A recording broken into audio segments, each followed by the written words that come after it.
समय होला कमजोर, जब समय होला कमजोर तो हर कोई साथ छोड़ देला। जब समय होला कमजोर तो हर कोई साथ छोड़ देला। हित परित हिताई मिताई जात छोड़ देला।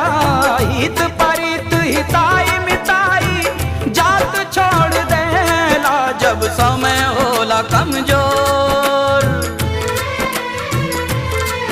जब समय होला कमजोर तो हर कोई साथ छोड़ देला।